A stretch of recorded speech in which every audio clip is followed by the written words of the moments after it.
I've been looking forward to this. Where to fucking begin? Right. Disclaimer, right off the bat. I bought this used, okay, I still stick by that video that I made beforehand, you know, where I was like, I didn't really want to support any game that had microtransactions in it. That included this and Metal Gear Solid 5. Some of you gave me shit for that, for like, not wanting to put my money down on a game that would like still try to overcharge me after I bought it and all that. Okay. I'm not going to be salty about it, because at the end of the day, you guys playing and enjoying Metal Gear Solid 5, you're playing and enjoying Metal Gear Solid 5. I'm playing this. Okay? Look at the difference between us, right? Who should be looking down on who, okay? But whatever. So why did I go and pick up Devil's Third now? Well, I suppose we should start from the beginning with this. The year is 2000, I don't even know. Devil's Third gets announced for PS3 and 360. Then it disappears for like 6 years, and then it resurfaces as a Wii U exclusive, still being headed by Itagaki's new studio, Valhalla. Okay? Now, Itagaki, I fucking love the guy. He has made the Ninja Gaiden games, and he has made Dead or Alive. Two franchises I hold very dearly and have a lot of respect for. So yeah, this was like his first game away from Team Ninja, I believe. And it's fucking terrible. Well, like, news came out shortly before release that the game was not that good. You know how, like, because you got a bunch of like review copies being sent out from Nintendo. They started talking about it and they just like expressed how much they thought it was bad. And I was gutted, right? I was like, oh, I really wanted that game to be good. So I was quite gutted for about a day. But then I was like looking up more preview related stuff for it, and I kind of got the impression this game's going to be so bad it's good, isn't it?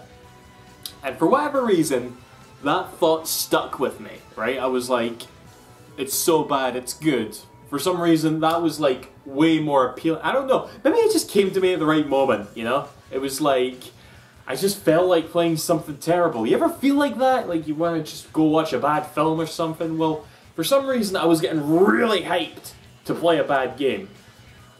Then I heard there's microtransactions in it, and it was like, it was just like, it just felt like, okay, I wanted to buy it to play a bad game, but I didn't want to feel shite about it, you know? But it's like, it's a different story. Either way, I got the game used, and I've played it.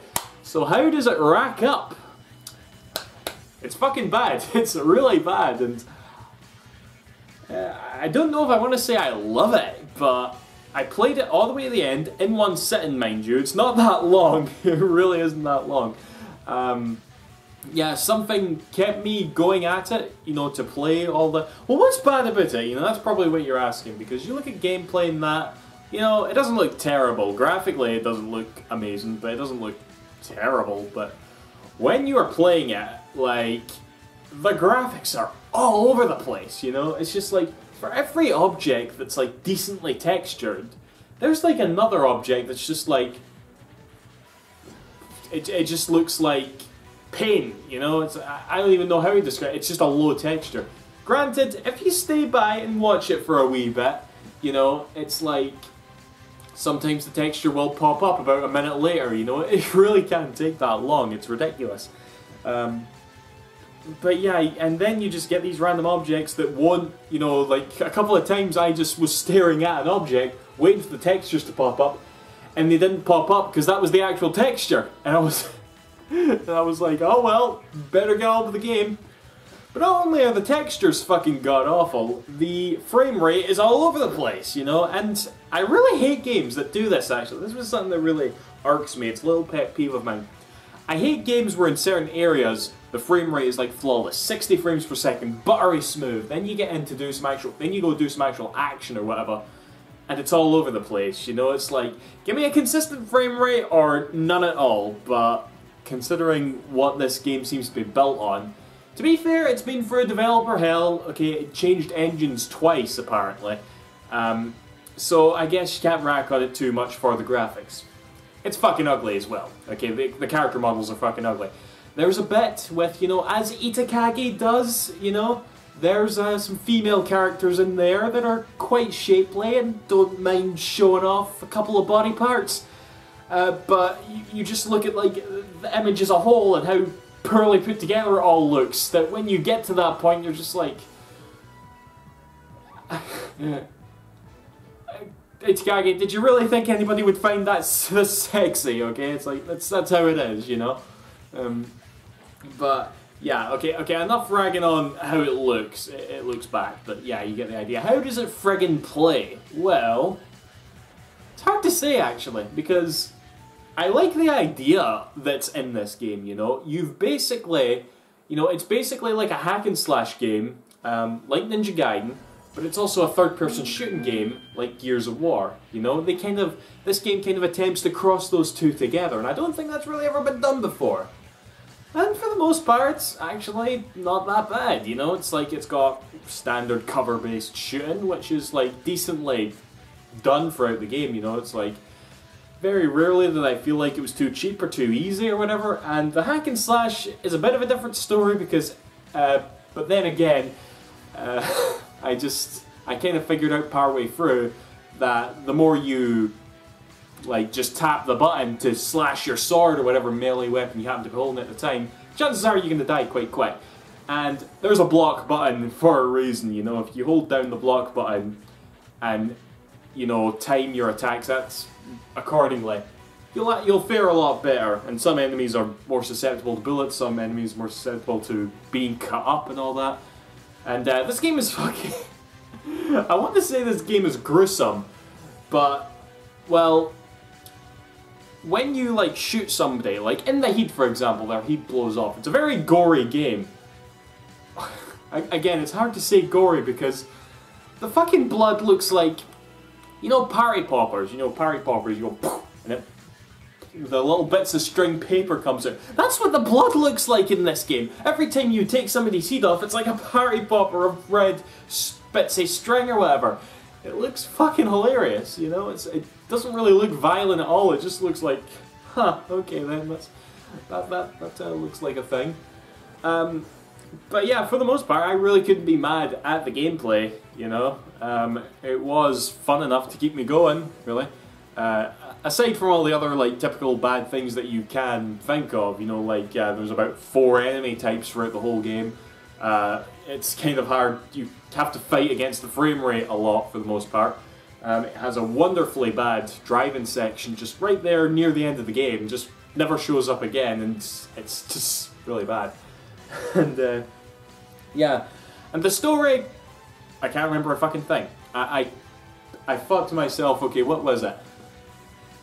It's a Russian dude in a prison with a bad past, shoots stuff, hates everybody, except this one girl, maybe, who's probably a zombie.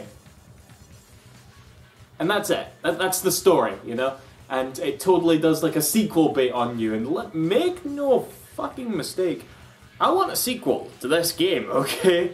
Because I have a feeling that, you know, I'm very tempted to just sit here, be all snarky and say, oh, I want a sequel, I want more terribleness from Itagaki, you know? But I feel like with the proper start this time, you know, and not going for the developer hell the Devil's Third went, I think he could make something amazing with this sort of franchise and this sort of, like, gameplay style, you know? So by all means, Itagaki, you know, go for it, you know? I mean, I wouldn't defend this game too much, you know, because the best this game's got to hope for is that it becomes a sort of cult classic, and I think that's going to be the case, you know? It's going to be one of those games that, you know, people are going to recognise for being so bad it's great, and just, like, embrace that aspect of it, you know? Just like me, just like fucking me, you know? I mean, a couple of games that I kept thinking of while I was playing it, 2 games that I think are so bad I love them, are Deadly Premonition and Disaster Day of Crisis. Now, I don't want to say these games are so bad they're good, because I think of both those games and I get all fluttery feelings in my chest, you know? It's like, I love those games so much, and Devil's Third doesn't quite give me that. Maybe it will with more time. I only beat it last night, you know? But for now, I totally don't regret playing Devil's Third. I totally don't recommend it. You know, unless you are like me and you can get in that frame of mind of just wanting to play something bad, then by all fucking means go for it. I highly, highly recommend it. But, yeah. There we go. Devil's Third! Maybe now I'll get around to Metal Gear Solid 5. I'll try and we'll do a review of that, so yeah. That's that, guys. See you after. Thanks for watching. Bye-bye.